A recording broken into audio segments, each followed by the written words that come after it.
Alright, today I am going to be doing some ceramic coating. I figured I'd share some of the process here with you guys. What I do is I put these parts, if they're known to be oil free and clean, but only if so, I put the parts in here. The exhaust parts, that's no problem, they're always heated, so they get the oil burned off of them. Other parts I have to cook. The turbo is it needed cooking. That's kind of it was a new housing, so needed to get the oil or rust prevention oil that they put on there off from the manufacturer. So I put them in here, and I make sure I never blast anything with oil. It's very critical that I don't use oil in this cabinet. So I blast the parts. I make sure I'm not too aggressive, but not too light either, and get as consistent as possible of a roughed surface so that the Cerakote ceramic can actually adhere. These parts are all just going to be simple black. I'm not going to do anything fancy, they're just going to be black. The sand, it's actually getting a little bit low, but there's always a lot piled up on the sides. So what I'll do is I'll put the camera on top of the plexiglass here. Now you can see it looks a little funny. I'll quick explain that. There's tabs here. What I do is, instead of going and buying plastic to cover this up, I make more like a peel ply. I just use packaging tape. It prevents the plexiglass from getting damaged, and I just do strips, crosses, and leave it so that I always have tabs to pull.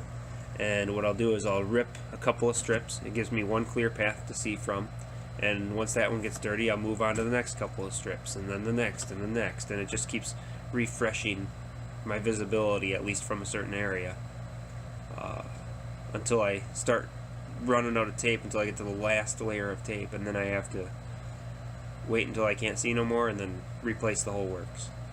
So that's where that sits, and we'll get started here shortly.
Gonna actually blow them over here, try and keep the dust down.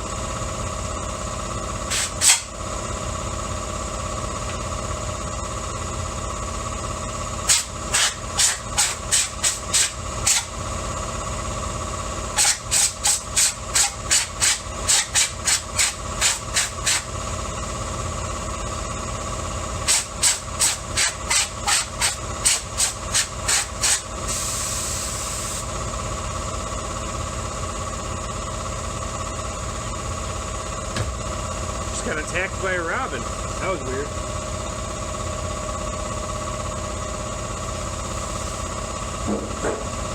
I got a nest in my shed, and the baby came out of the nest. Probably got scared from the compressor. That robin out there is freaking out.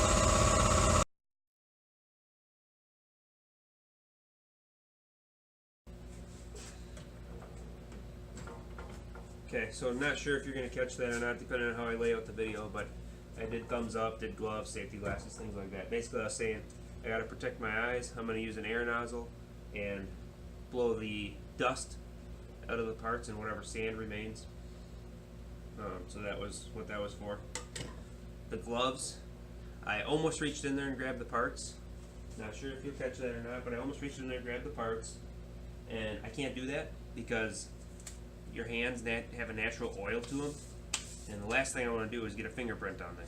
So, put the gloves on, keep the fingerprints off. I have moved them around now. I actually touched my face now, so I will be brake cleaning these gloves before I use them again. If I were to just go ahead and touch it, there's a chance that I could get oil on there. That would not be good. That tarp is specifically for this. That's all I use it for. I always fold it up, put it in the same corner. It just kind of protects the floor from getting the overspray down on it. These parts are small. There's going to be very little overspray. It's just a real small project. So I'll be able to contain the majority of things. I'm not going to spread that piece out all the way. Now all I have to do is get those things up on something. I'll grab some boxes or whatever, set them up on there. That way I can spray them, or maybe I'll hang them from the car in the hoist. But that ceramic coat is really heavy, so having the car up in the air, it's not really going to get very high. It sprays up a little bit, but not.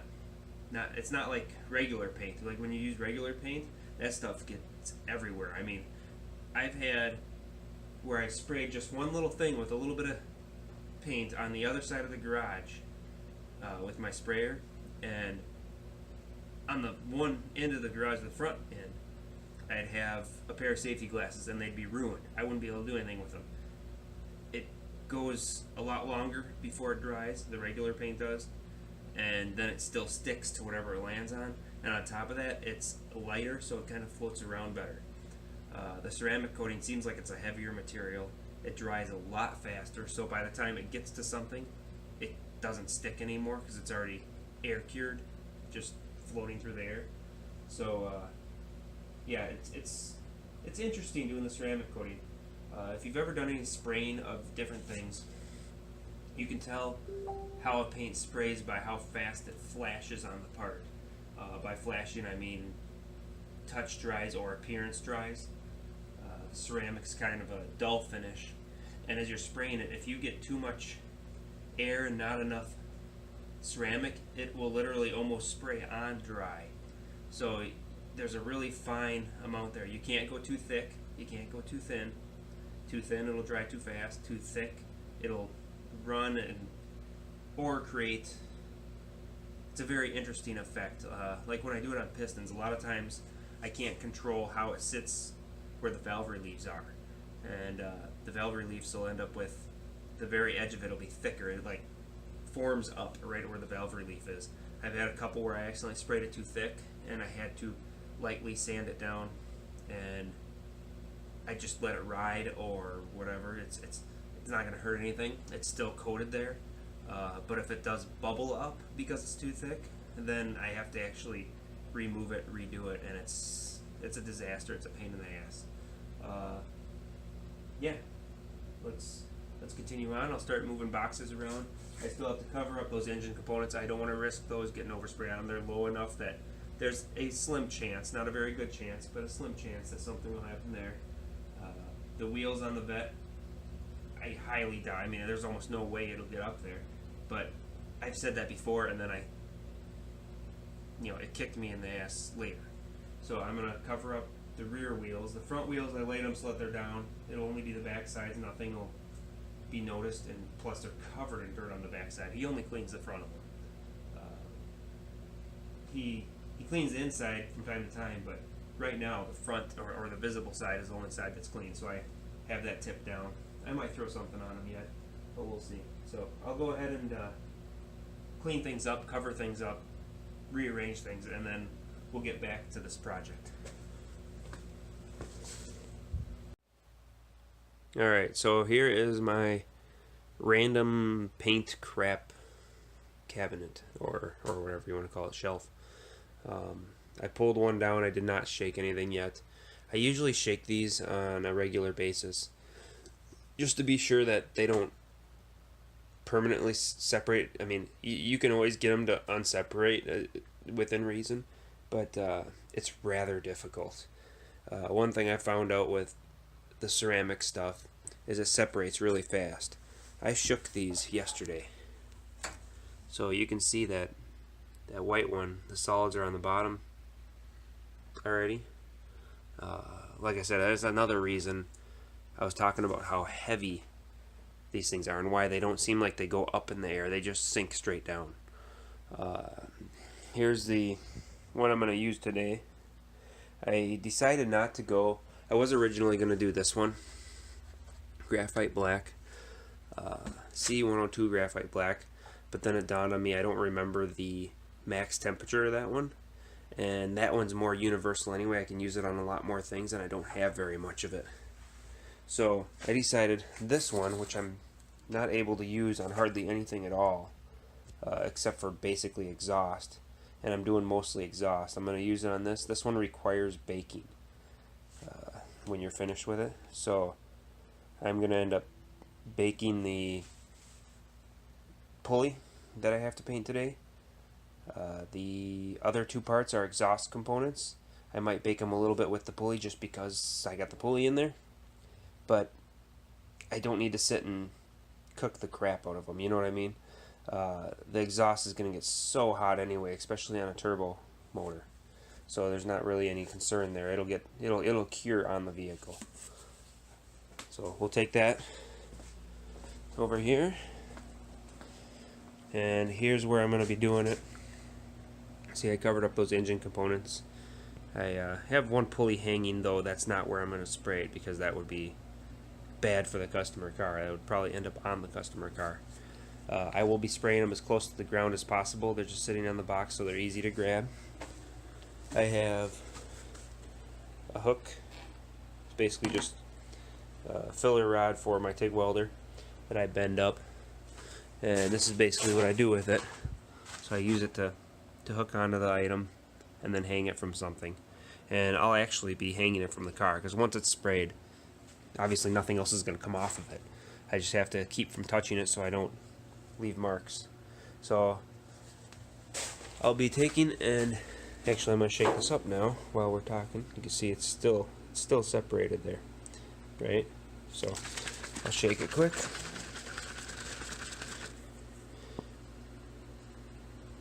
And now, come on, I'm going to shake it more yet, but still a little separated. So what I do is I shake the ever-living bejesus out of these things, right? I just shake and shake and shake. And then when I pour it in the spray gun, I've learned that you're better off pouring the entire contents in there, because then you can see if there is anything left in the bottom or not.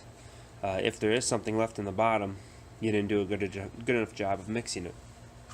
If you don't pour all of it in there and there's something in the bottom and you spray, it comes off. In fact, the reason I'm doing the header here today is because I learned the hard way of that exact scenario. That was before I started shaking it all the time, and it was before I was pouring the entire contents in. It was when I first started doing this, which wasn't horribly long ago, but you learn fast, you know. You do things and you quickly learn what you can and can't do, what you can and can't get away with, I guess if you want to put it in those terms. But this one was one that I sprayed along with one of my components. Luckily it's a buddy and he's cool with it. I'm just going to redo it for him, no charge.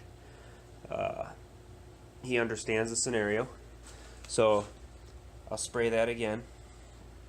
This time I'll do it right. And that was actually one of my few first projects I did, along with my little pistol that I carry, my carry pistol. Now I'm going to set you up probably on my toolbox so you can see what I'm doing when I spray these things. I will have to time lapse it, and I will have to cut the sound. I'm going to have, you can see this large blower here with that box. Now that box has a filter right there. Okay, so I just have a couple of screws on each end that I pull out and I change out the filter. I haven't changed it in a while. I'm actually due. but it blows I have a big 3M filter in there, and it blows a lot of volume of air in here, a lot of nice fresh air from outside, filters it out before it gets in here. Yeah, it kind of stinks because it takes away from my AC some, but you know what, I'm spoiled, so I can handle a little bit of warmth. I used to deal with way too much warmth in my past. I worked in a radiator shop. That was miserable, but I enjoyed working for the guy. He was a good guy. Anyway, I'll get that blower fired up. I'll get you set up somewhere, and I'll get this thing, these parts sprayed, and then give you a glimpse of what they look like wet. Hopefully, I'll be able to run over there and grab it. I gotta wear a mask, of course. You'll see that. And then once they're actually cured or dry to the touch, ready for the oven, I'll give you a picture of that, and then I'll show you placing them in the oven, and you'll pretty much get the whole process. It'll be kind of good. So let's begin.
Okay, I got the painting process done on those,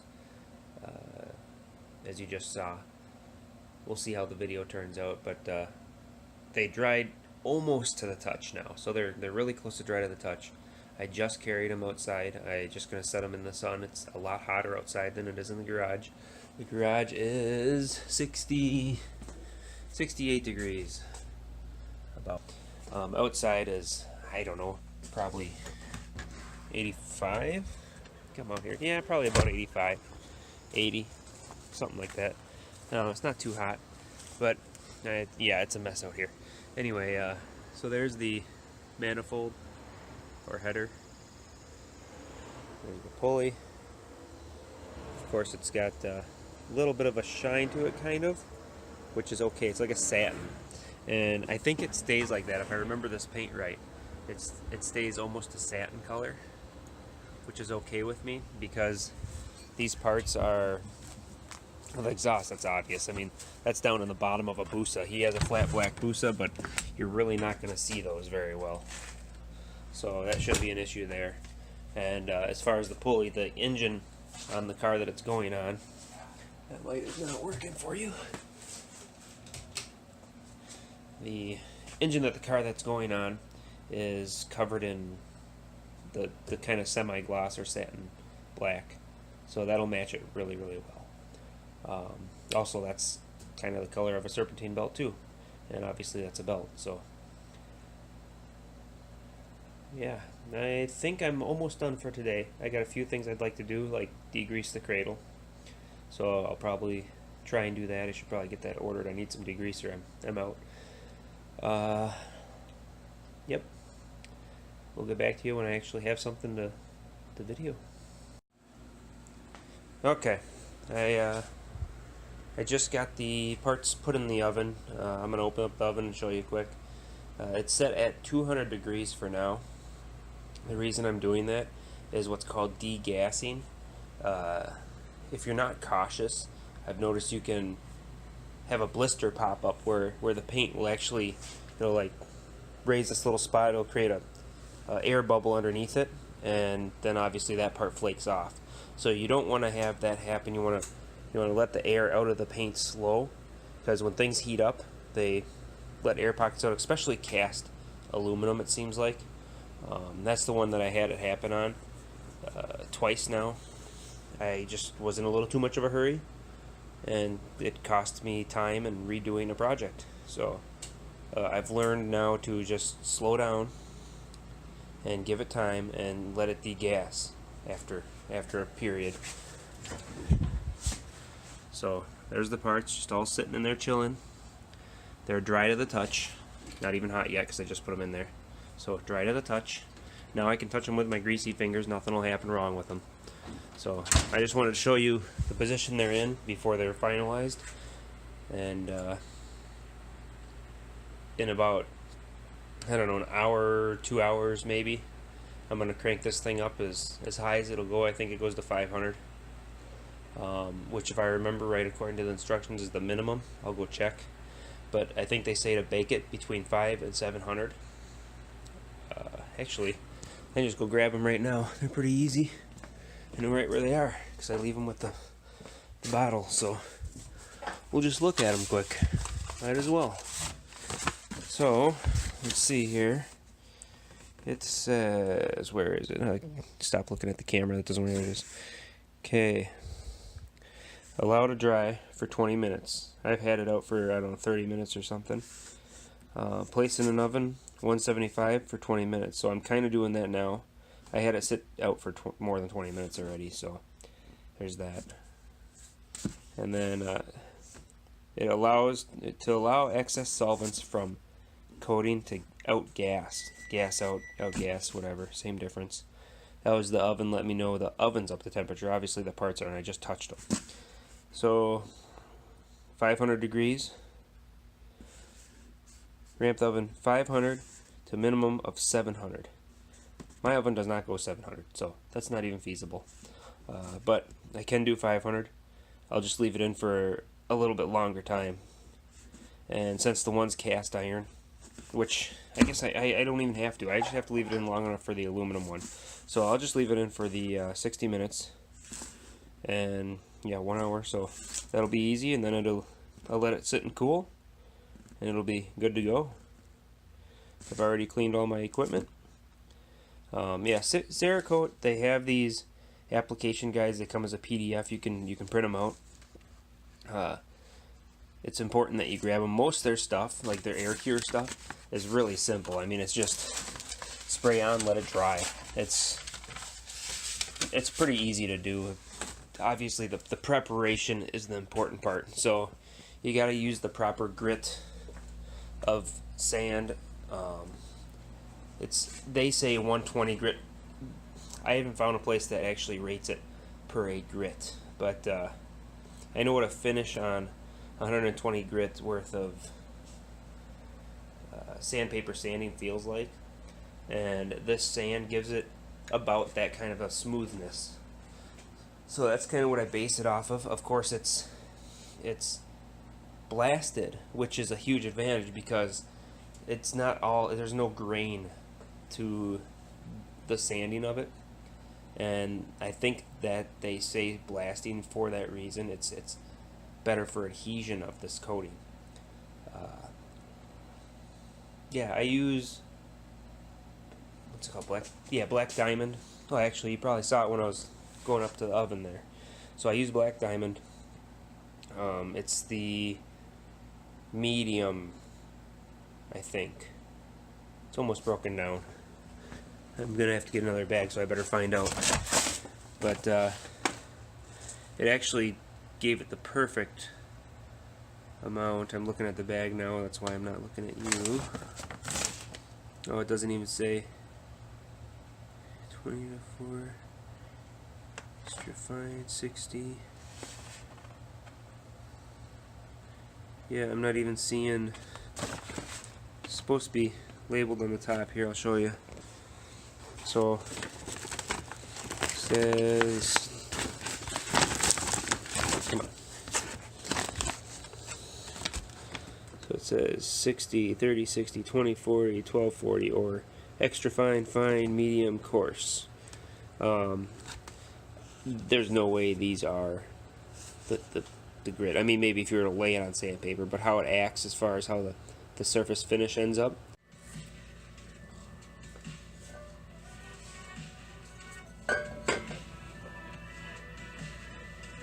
Now, don't forget, please like, subscribe, and give me any suggestions you can come up with. I'm open, more than willing to be open to suggestions on what I can do to improve these videos in the future, and keep showing you some positive and good content. If you have any request of specific vehicle things that you would like to know, or a specific issue you have, feel free to contact me. You can see me on Facebook. I have a page, Craze Performance Repair. It'd be an excellent place for you to send me a message on a question you have. Hopefully I'll be able to get to it soon enough, but I am quite busy, so I'll do what I can, and we'll keep this going. Hopefully this turns out to be a good thing for me and you and everybody else that gets involved. Thank you.